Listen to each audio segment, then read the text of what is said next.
halkani waa laanta af Soomaaliga ee BBC Afrikada barina saacadu iminka waxay tilmaamaysaa 2 duhurnimo oo gowa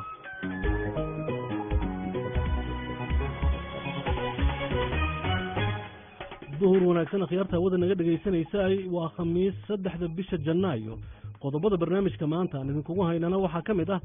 golaha ammaanka ee jamciyadda quruumaha ka dhaxaysa oo gelinka dambe maanta fadhi ka yeelanaya arrinta Soomaaliya iyo eryadii wakiilka gaarka ah ee xogayaha guud laga eriyay Soomaaliya Etoobiyana waxa ay sii deynaysaa boqolaal maxaabiis ah marka la gaaro dabaaldega ciidda masiixiyiinta wadankaas oo maalmo ay ka harsan yihiin waxa kale barnaamijka aad ku maqli doontaan waxaanu doonaynaa inaanu ogaano carruurta yar marka ay dhashaanba hore u dhinta bisha ugu horeysa dhinta waxaanu doonaynaa inaanu ku ogaano tusaale ahaan heerka dhiig yaraanta ee dumarka iyo carruurta 5 jirka ka yar waxa kale oo doonaynaa inaanu ogaano heerka macdanta iodine la yiraahdo waa sahan wax looga ogaanayo heerka caafimaadka bulshada oo ay wado wasaaradda caafimaadka ee Soomaaliland wararka ciyaarahana waxaan kaga hadli doonaa ciyaarta adag ee caawa dhex mari doonta kooxaha Manchester City iyo Liverpool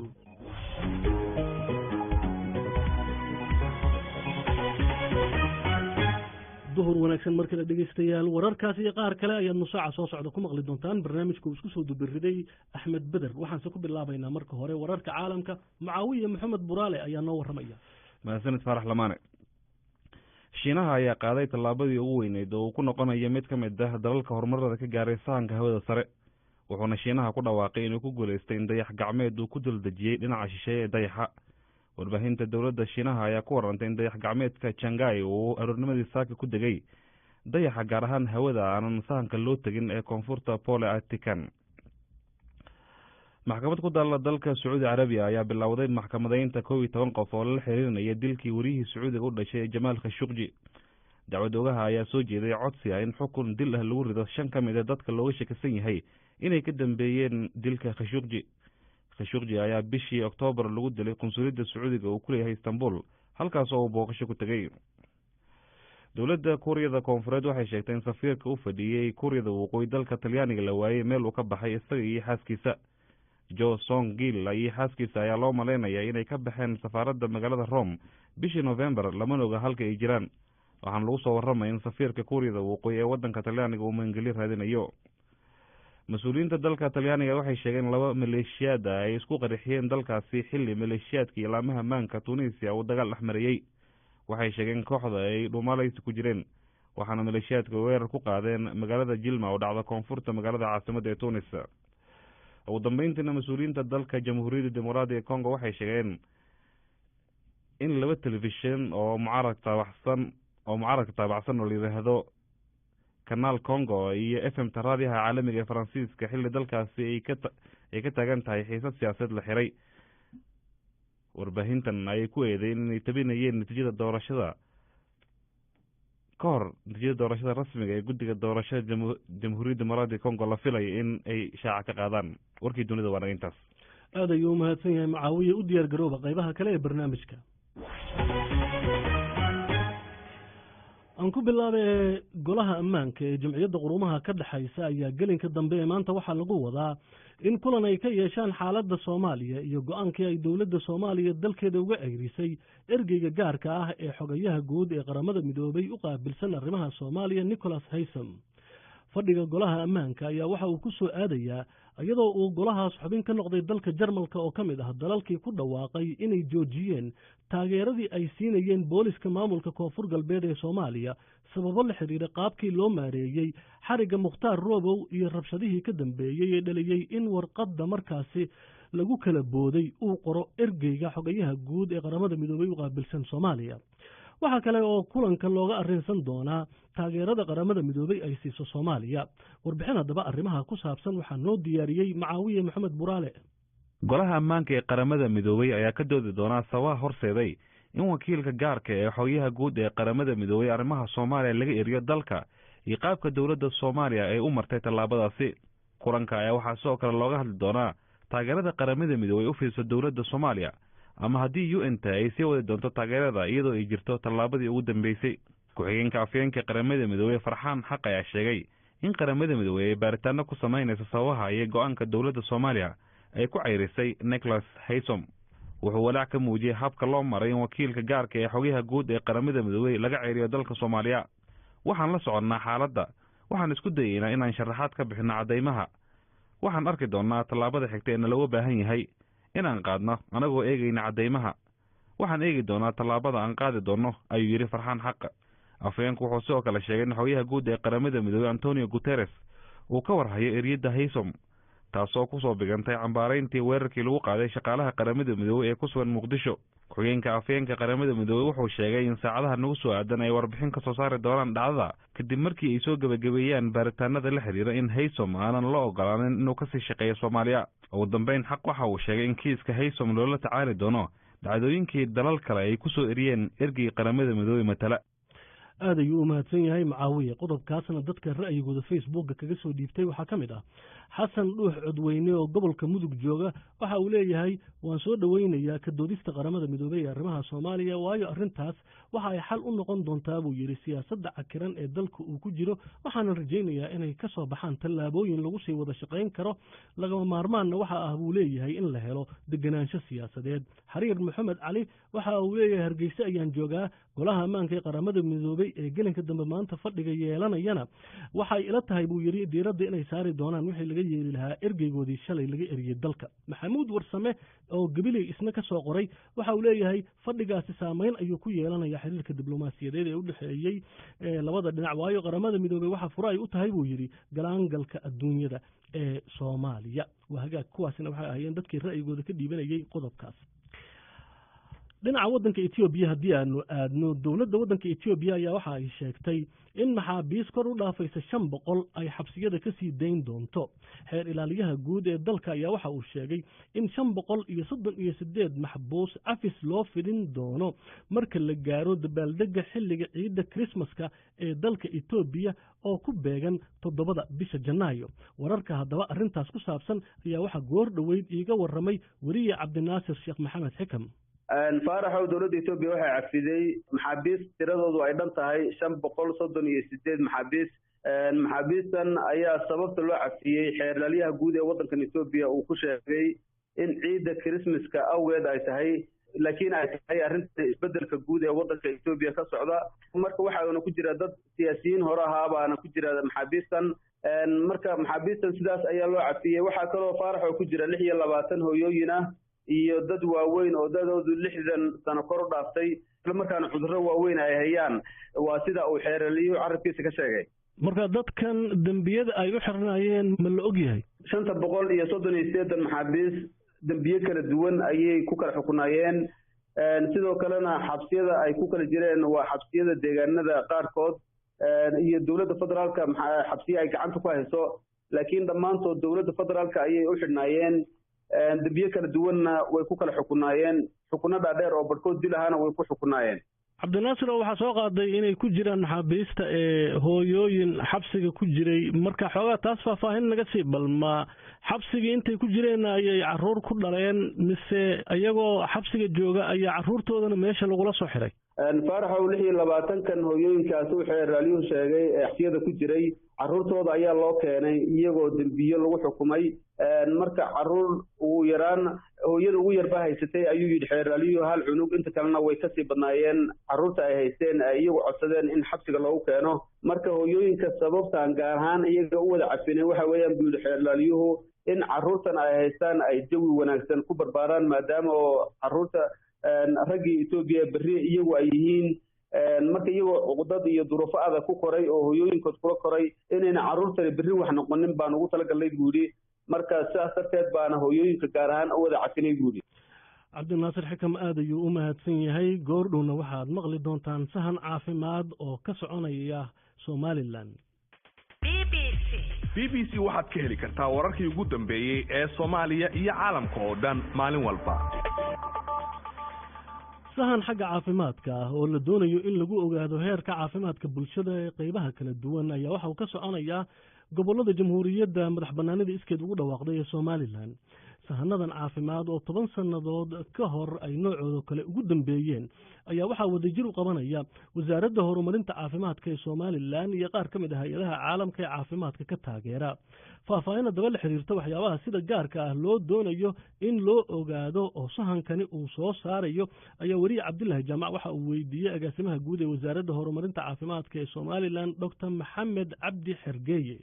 waxa aanu ka bilownay wasaaradda horumarinta caafimaadka 2 sahan oo muhiim ah sahaminahaasi labada ah oo labaduba muhiim u ah waxa horeeyay mid aanu oo socdana mid aanu ugu talagalay inaanu ku ogaano waxyaalo kala duwan oo la xiriira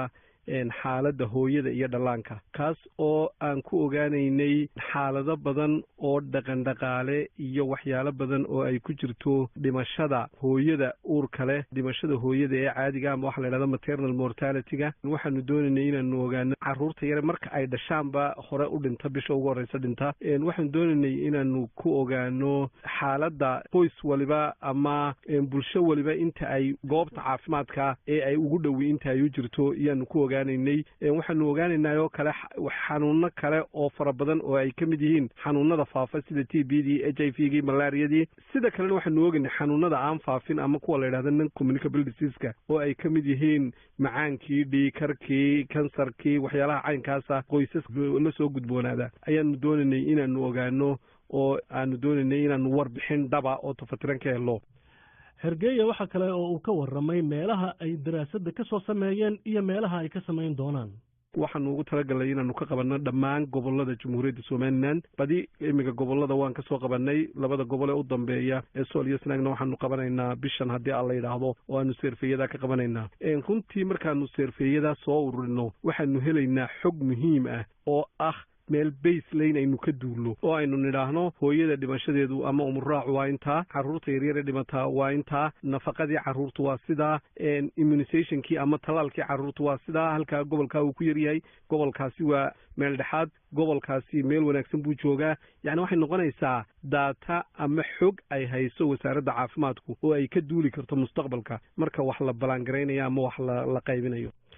sahanka labaad ayaa isna sida uu sheegay agaasimaha guud ee wasaaradda caafimaadka ee Soomaaliland waxa la yiraahdaa xaaladda nafaqooyinka yaryar haddaba maxay doonayaan inay ku ogaadaan waa kan mar kale Maxamed Cabdi Xergeeye waxaanu doonaynaa inaanu ku ogaano tusaale ahaan heerka dhiig yaraanta ee dumarka iyo carruurta 5 jirka ka yar waxa kaloonu doonaynaa inaanu ogaano heerka macdanta iodine-ta la yidhaahdo dumarka waxaanu doonaynaa iyagana inaanu ogaano dumarka u dhexeeya 15 jir ilaa 45 jir oo ah inta ay saantu ay fertile ka tahay ama ay xilliyada loo baahan yahay taranka in la ilaaliyo loo baahan yahay waxaanu doonaynaa inaanu ogaano bal heerkeedii dhiigu halka uu yahay inaanu ogaano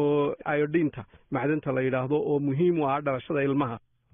Maxamed Cabdi Xergeeye ayuu ahaa oo u warramayay wariyaha BBC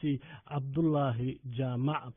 Yuusuf Xasan Tahliil oo gaalkacyo joogana waxa uu leeyahay sahanka ay wado wasaaradda caafimaadka ee Soomaaliland waan soo dhaweynayaa waana sahan waxtar weyn u leh ayuu leeyahay bulshada gobolkaas weli halkaan nagala socotaan dhegeystayaal waa laanta Soomaaliga ee BBC Afrikada barina saacadda iminka waxay tilmaamaysaa 2 duhurnimo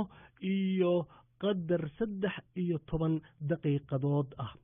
dhinaca Shiinahana sidii warka aad ku maqlayseen dayax gacmeed keligii iswada oo Shiinuhu uu hawada sare u diray ayaa waxa uu ku degay dhinaca shishe ee dayaxa warbaahinta dawladda Beijing waxay xaqiijisay in dayax gacmeedka Chang'e 4 uu si wanaagsan u caga dhigtay qaybaha aan weli la sahmin ee ah dhulka godan ee cirifka koonfureed ee la yiraahdo Aitken waana bohosha ugu baaxadda weyn uguna da'da weyn ee ku taala dayaxa dushiisa ninka madaxda ka ah hawsha duulinta dayax gacmeedka oo la yiraahdo Xi Jinping ayaa TV Shiinaha laga leeyahay waxa uu sheegay in dejinta dayax gacmeedka ay ahayd mid lagu guuleystay dhammaan geedi socodka shaqada ugu muhiimsan ee dejinta dayax gacmeedka ayaa ah midda ugu muhiimsan howlgalka dayax gacmeedka Chang'e 4 waxa uuna asaaska u dhigay in dayax gacmeedka uu dego oo dayax dushiisa uu ku socdo isla markaana uu sahmin sameeyo marka la eego xogta uu dib u soo diray qaabka caga dhigashadiisa waxa ay ahayd mid caadi ah isaga oo qotonsaday ayuu cagaha dhigtay taasina waa waxaan filaynay erbixiyaan Mareykan oo la yiraahdo David Brin ayaa BBC dasna waxa uu sheegay Shiinuhu in dayaxa dushiisa ay doonayaan inay ka baadi goobaan biyo ayagoo oo rajo ka qaba in guulo mustaqbalka ay ka gaaraan howlgalka shiinaha ayaa mid uu ku doonayo in uu ka soo dhalaalo gaari dushiisa haddii la helo humaag soo laabanaya waxa ay micnaheedu tahay in halkaasi ay biyo fadhiyaan waxayna taasi beddelaysaa dhaqaalaha carruurteenna iyo carruurtooda in ay tagaan dayaxa waxayna taasi ay dhalinaysaa dhaqaalo badan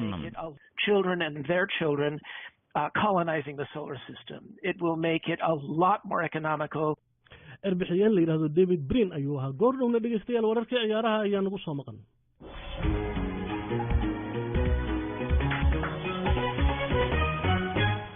diblomaasi sare oo u dhashay kuuriyada waqooyi oo jooga talyaaniga ayaa waxaa lagu soo warramay inuu magangelyo weydiistay dal saddexaad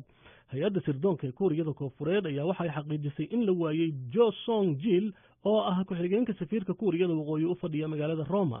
dadka magaca leh ee goosta ayaa ah mid dhif ah iyadoo la ogsoon yahay in cawaaqibka ay mudan karaan qoysaskooda ku nool gudaha kuuriyada waqooyi uu yahay mid ba-an magaalada siol warkan waxaa ka soo dirtay lora bika waxaana soo jeedinaya cabdishakuur casoowe jo songil ayaa ka baxay dhismaha safaaradda kuuriyada waqooyi ee magaalada rome maalmo ka hor inta uusan wakhtigii loogu talagalay u dhammaanin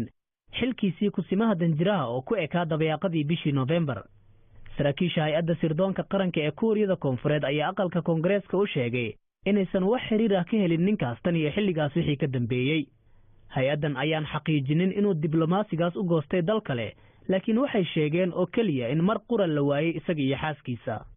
wargeys uu fadhigiisu yahay magaalada sool ee caasimadda kuuriyada koonfureed ayaa shaaciyey in danjirahan 48 jirka ah uu dowladda talyaaniga ka codsaday inay ammaankiisa sugto maadaama uu magangelyo doon yahay wargeyskan maalinlaha ah oo lagu magacaabo jongang daily ayaa sidoo kale sheegay in jo uu yahay wiil uu dhalay ama uu sodog u yahay sarkaal sare oo ka tirsan dowladda kuuriyada waqooyi markii ugu dambeysay ee sarkaal heer sare ah uu ka goosto kuuriyada waqooyi waxay ahayd sanadkii 2016 xilligaasoo uu Thaeyong Ho oo ahaa danjire ku-xigeen shaqadiisa ka tegey isagoo ku sugnaa magaalada London وهاجاك عبد الشكور هذا يوم هاتفين وررك عيارها عاو عيار حيس بدن يجرتو بريمير ليغا kooxda horyaalka iminka hogaaminaysa Liverpool iyo waxa wada ciyaar doona kooxda kaalinta saddexaad ku jirtay Manchester City dhinaca hadaan fiirino Manchester City caawa waxa la filayaa inay soo safaan Ilkay Gundogan oo markaasi ka maqnaa ciyaarta ay kaga guuleysteen Southampton waxa kale oo isna ku soo biiri doona Kevin De Bruyne oo isna markaasi waxa la leeyahay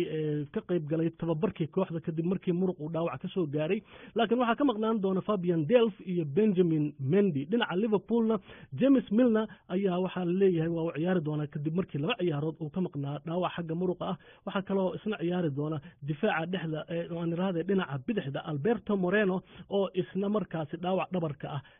ka soo raystay ciyaartu waxa ay dhici doontaa 11 caawa dhinaca kale iyaguna waxa caawada ciyaari doona Villarreal iyo Real Madrid ciyaar ka tirsan koobka La Liga ama horyaalka La Liga ee wadanka Spain saacadu marka ay tahay 11 iyo 30 daqiiqo natiijooyinkana waxaad ku maqli doontaan barnaamijka ciyaaraha ama aan raadi qodobka ciyaaraha ee bari subax haddii uu eebba markana ku soo dhawaada baafinta waxaa si wada jira stuudiyaha BBC ee magaalada Nairobi idinkaga soo tabinaya anigoo ah Caasha Saciid Xasan iyo Samiira Cabdullaahi Jaamac mahadsanid Caasha baafinta ugu horeysa maanta waxa ay naga soo gaartay Mahdi Cabdiwahaab Ibrahim oo jooga xalada qaxootiga ee Awbare waxa uu baafinayaa Faadimo Cabdiwahaab Ibrahim waxa ugu wardambeysay iyadoo ku sugan dalkani Kenya sanadii 2007 hadaba hadii ay maqlayso Faadimo Cabdiwahaab Ibrahim ama ay jirto cid garanaysa fadlan warkeeda hala gaarsiiyo Mahdi Cabdiwahaab Ibrahim iyadoo wixii wara loo sii marin karo xafiiska baafinta bishacas ay ku leedahay xalada qaxootiga ee Awbare حكيمة آذن جيدي وجوجت حرد قحوتي داداب وحي بافنيسا ليلى شيخ أحمد وحاور دنبيسا قصوغان دالك سويدن لبدي كونيشني طبنكي هذا وحدي أنا مقليسا ليلى شيخ أحمد أما بيجرت عد قرانيسا فضل مركيدا هلا جارسيو حكيمة آذن أيضا وحورا لوسي مرينكرو حفيز كبافنتا بشعس أي كل هذا هاي حرد قحوتي داداب أما تليفون كلمبرتي سوي هاي لبشان أفر تضب إبر لح سديد تضبشان تضب أفر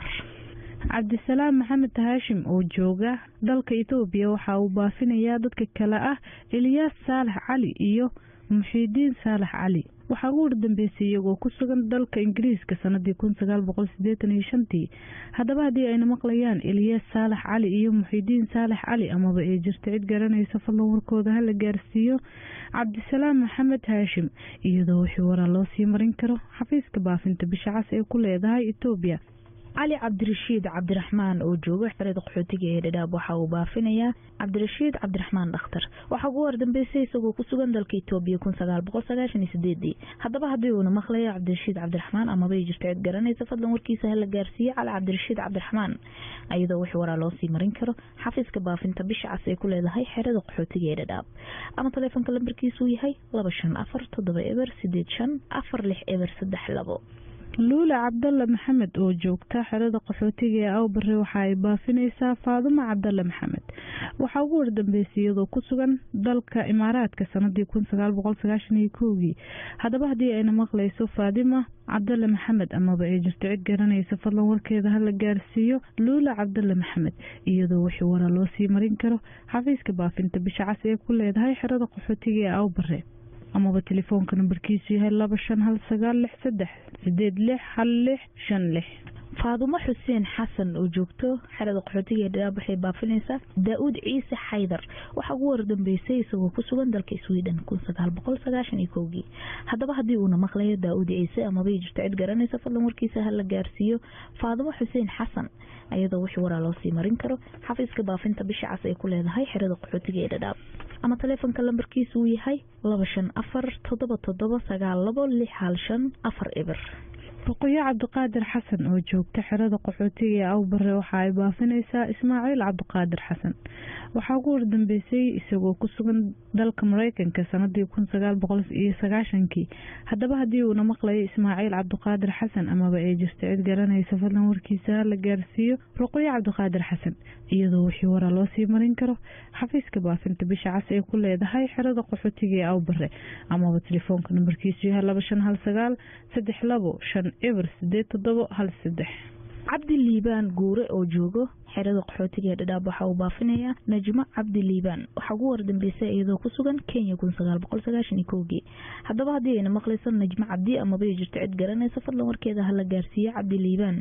iyadoo wixii waraa loo sii marin karo xafiiska baafinta bisha cas ee ku leedahay xerada qaxootiga ee Dadaab ama telefoonka lambarkiisu uu yahay 2547189697. Nimco Cali Dhimbil oo joogta xerada qaxootiga ee Awbare waxa ay baafinaysaa Yuusuf Maxamed Xuseen waxa ugu wardambeysay isagoo ku sugan magaalada Muqdisho sanadii 2007 haddaba haddii uu maqlayo Yuusuf Maxamed Xuseen amaba ay jirto cid garanaysa fadlan warkiisa hala gaarsiiyo Nimco Cali Dhimbil iyadoo wixii waraa loo sii marin karo xafiiska baafinta bisha cas ee ku leedahay xerada qaxootiga ee Awbare amaba telefoonka nambarkiisu yahay 25265454. Cabdirasaaq Yuusuf oo jooga xerada qaxootiga ee Dadaab waxa uu baafinayaa Cabdi Yuusuf Jaamac waxa ugu wardambeysay isagoo ku sugan dalka Kanada 2010 haddaba haddii uu maqlayo Cabdi Yuusuf ama bay jirto cid garanaysa fadlan warkiisa hala gaarsiiyo Cabdirasaaq Yuusuf iyadoo wixii waraa loo sii marin karo xafiiska baafinta bisha cas ee ku leedahay xerada qaxootiga ee Dadaab. Axmed Maxamed Cabdi oo jooga xerada qaxootiga ee Awbare waxa uu baafinayaa Sacdiye Maxamed Cabdi waxa ugu wardambeysay iyadoo ku sugan dalka Sacuudiga sanadii 2007 haddaba haddii ayna maqlayso Sacdiye Maxamed Cabdi ama ay jirto cid garanaysa fadlan warkeeda hala gaarsiiyo Axmed Maxamed Cabdi iyadoo wixii waraa loo sii marin karo xafiiska baafinta bisha cas ee ku leedahay xerada qaxootiga ee Awbare amaba telefoonka nambarkiisu yahay 2519235948. Ibraahim Diiriye Khayr oo jooga xerada qaxootiga ee Dadaab waxa uu baafinayaa dadka kale ah Farduuso Cabdulaahi Diiriye Aamina Cabdulaahi Diiriye Cali Cabdulaahi Diiriye iyo Cibaado Cusmaan Bayr waxa ugu wardambeysay iyagoo ku sugan dalka Itoobiya 1993 haddaba haddii ayna maqlayaan ama bay jirto cid garanaysa fadlan markooda hala gaarsiiyo Ibraahim Diiriye iyadoo wixii waraa loo sii marin karo xafiiska baafinta bisha cas ee ku leedahay xerada qaxootiga ee Dadaab. Kuuse Isaaq Dhiilduug oo joogta xerada qaxootiga ee Awbare waxa ay baafinaysaa Xuseen Cusmaan Idir waxa ugu wardambeysay isagoo ku sugan Muqdisho sanadii 2006 haddaba haddii uu maqlayo Xuseen Cusmaan Idir amaba ay jirto cid garanaysa fadlan warkiisa hala gaarsiiyo Kuuse Isaaq Dhiilduug iyadoo wixii waraa loo sii marin karo xafiiska baafinta bisha cas ee ku leedahay xerada qaxootiga ee Awbare amaba telefoonka nambarkiisu yahay 25195887. Abuukar Cali Maxamed oo jooga magaalada Nairobi waxa uu baafinayaa dadka kale ah hodan xuseen maxamed iyo hanad xuseen maxamed waxaa ugu wardambeysay ayagoo ku sugan isla magaalada Nairobi. haddaba haddii ayna maqlayaan ama ay jirto cid garanaysa fadlan warkooda hala gaarsiiyo Abuukar Cali Maxamed iyadoo wixii waraa loo sii marin karo xafiiska baafinta bisha cas ay ku leedahay magaalada Nairobi. Zainab Cabdullaahi Axmed oo joogta xerada qaxootiga ee Awbari waxa ay baafinaysaa dadka kale ah Nuur Cusmaan Faarax iyo Cabdifataax Nuur Cusmaan. waxaa ugu wardambeysay iyagoo ku sugan isla xerada qaxootiga ee Awbari sanadii 2013. haddaba haddii ayna maqlayaan Nuur Cusmaan Faarax iyo Cabdifataax Nuur Cusmaan amaba ay jirto cid garanaysa fadlan warkooda hala gaarsiiyo Zainab Cabdullaahi Axmed iyadoo wixii waraa loo sii marin karo xafiiska baafinta bisha cas ee ku leedahay xerada qaxootiga ee Awbari amaba telefoonka nambarkiisu yahay 2519 3928 3745. waliye cali maxamed oo joogta Nairobi waxay baafinaysaa Aamina Maxamuud waxa ugu wardambeysay iyadoo ku sugan dalka Holland. haddaba haddii ayna maqlayso Aamina Maxamuud amaba ay jirto cid garanaysa fadlan warkeeda hala gaarsiiyo waliye cali maxamed iyadoo wixii waraa loo sii marin karo xafiiska baafinta bisha cas ee ku leedahay magaalada Nairobi. hooyo Aamina Xasan Xuseen oo joogta magaalada Muqdisho waxa ay baafinaysaa wiilkeeda aadan siido da'diisu waa 8 jir waxaana ugu wardambeysay bishii labaad ee sanadkan. haddaba cid allaaliya cidii aragtaa waxaa si naxariis leh looga codsanayaa inay ku soo hagaajiyaan xafiiska baafinta bisha cas ee ku leedahay magaalada Muqdisho amaba telefoonka hooyo Aamina Xasan Xuseen 2526 7889152 aan ku celiyo 2526 7889152. Cabdulaahi Cusmaan Xasan oo jooga Sheedheer waxa uu baafinayaa Umayma Muuse Cabdiwahaab iyo Khadiija Cusmaan Xasan waxa ugu wardambeysay ayagoo ku sugan Baraawo 2006. haddaba haddii ayna maqlayaan ma bay jirto cid garanaysa fadlan warkooda hala gaarsiiyo Cabdulaahi Cusmaan Xasan iyadoo wixii waraa loo sii marin karo xafiiska baafinta bisha cas ay ku leedahay Sheedheer. Zainab Cabdulcasiis Maxamed oo joogta xerada qaxootiga ee Awbari waxa ay baafinaysaa Cabdulcasiis Maxamed Aadan waxa ugu wardambeysay isagoo ku sugan Muqdisho sanadii 2002. haddaba haddii uu maqlayo Cabdulcasiis Maxamed Aadan amaba ay jirto cid garanaysa fadlan warkiisa hala gaarsiiyo Zainab Cabdulcasiis Maxamed iyadoo wixii waraa loo sii marin karo xafiiska baafinta bisha cas ee ku leedahay xerada qaxootiga ee Awbari amaba telefoonka nambarkiisu yahay 2519 4243489. Cabdiwahaab Abuukar Mayow oo jooga Sheedheer waxa uu baafinayaa Muude Cabdiwahaab Mayow iyo Jiijo Maxamed Mayow waxa ugu wardambeysay ayagoo ku sugan Muqdisho 2012. haddaba haddii ayna maqlayaan ama ay jirto cid garanaysa fadlan warkooda hala gaarsiiyo Cabdiwahaab Abuukar iyadoo wixii waraa loo sii marin karo xafiiska baafinta bisha cas ay ku leedahay Sheedheer. Fahmo Siraad Maxamed oo joogta xerada qaxootiga ee Sheedheer waxa ay baafinaysaa dadka kale ah Khadiijo Siraad Maxamed iyo Aways Maxamed Nuur waxa ugu wardambeysay iyagoo ku sugan xerada qaxootiga ee Dadaab sanadii 2005. haddaba haddii ayna maqlayaan Khadiijo Siraad Maxamed iyo Aways Maxamed Nuur amaba ay jirto cid garanaysa fadlan warkooda hala gaarsiiyo Fahmo Siraad Maxamed iyadoo wixii waraa loo sii marin karo xafiiska baafinta bisha cas ee ku leedahay xerada qaxootiga ee Sheedheer. Xabiibo Cali Maxamed oo joogta Sheedheer waxay baafinaysaa Umayma Cali Maxamed iyo Cabdulqaadir Xuseen Abuukar waxa ugu wardambeysay ayagoo ku sugan Baydhabo 2008. haddaba haddii ayna maqlayaan ama ay jirto cid garanaysa fadlan warkooda hala gaarsiiyo Xabiibo Cali Maxamed iyadoo wixii waraa loo sii marin karo xafiiska baafinta bisha cas ee ku leedahay Sheedheer. Cabdulaahi Maxamed Cigaal oo jooga xerada qaxootiga ee Sheedheer waxa uu baafinayaa dadka kale ah Faadimo Afrax Cabdiraxmaan, Raxmo Afrax Cabdiraxmaan, Maxamuud Cali Yunis, Rooda Maxamed Cali. dhammaan dadkaasi waxa ugu wardambeysay iyagoo ku sugan Gaalkacyo sanadii 2006. haddaba haddii ayna maqlayaan ama ay jirto cid garanaysa fadlan warkooda hala gaarsiiyo Cabdulaahi Maxamed Cigaal iyadoo wixii waraa loo sii marin karo xafiiska baafinta bisha cas ee ku leedahay xerada qaxootiga ee Sheedheer amaba telefoonka nambarkiisu yahay 2519 Muxidiin Aadan Maxamed oo jooga Sheedheer waxa uu baafinayaa Suudiyo Aadan Maxamed waxa ugu wardambeysay iyadoo ku sugan Yemen 1988. haddaba haddii ayna maqlayso Suudiyo Aadan ama ay jirto cid garanaysa fadlan warkeeda hala gaarsiiyo Muxidiin Aadan iyadoo wixii waraa loo sii marin karo xafiiska baafinta bisha cas ee ku leedahay Sheedheer. Xaawo Yuusuf Cali oo joogta xerada qaxootiga ee Sheedheer waxa ay baafinaysaa dadka kale ah Mustaf Khaliif Cumar, Raaxo Yuusuf Maxamuud iyo Rawaydo Cumar Ibrahim. dhammaan dadkaasi waxa ugu wardambeysay iyagoo ku sugan Muqdisho sanadii 2014. haddaba haddii ayna maqlayaan ama ay jirto cid garanaysa fadlan warkooda hala gaarsiiyo Xaawo Yuusuf cali iyadoo wixii wara loo sii marin karo xafiiska baafinta bisha cas ee ku leedahay xerada qaxootiga ee Shaddheer. Umayma Faarax Haybe oo joogto Shaddheer waxay baafinaysaa sayid cabdi cabdulaahi iyo raaxo cali mayow. Waxa ugu wardambeysay ayagoo ku sugan dalka Norway 2017. Haddaba haddii ayna maqlayaan ama bay jirto cid garanaysa fadlan warkooda hala gaarsiiyo. Umayma Faarax Haybe ayadoo wixii wara loo sii marin karo xafiiska baafinta bisha cas ee ku leedahay Shaddheer ama telefoonka lambarkiisu yahay 2526 baafinta ugu dambeysana maanta waxa ay naga soo gaartay Najax Cali Faarax oo joogta xerada qaxootiga ee Shaddheer. waxa ay baafinaysaa Muna Cali Faarax. waxa ugu wardambeysay iyadoo ku sugan Qoryooley sanadii 2013. haddaba haddii ayna maqlayso Muna Cali Faarax ama ay jirto cid garanaysa fadlan warkeeda hala gaarsiiyo. Najax Cali Faarax iyadoo wixii wara loo sii marin karo xafiiska baafinta bisha cas ee ku leedahay xerada qaxootiga ee Shaddheer. baafintina maanta waa naga intaa. barnaamijkeena inta ayuu ku dhan yahay. dib waxaan u kulmi doonaa 5 galabnimo. inta ka horeysa aniga iyo Axmed Bedar waxaan leenahay sida iyo nabadgelyo.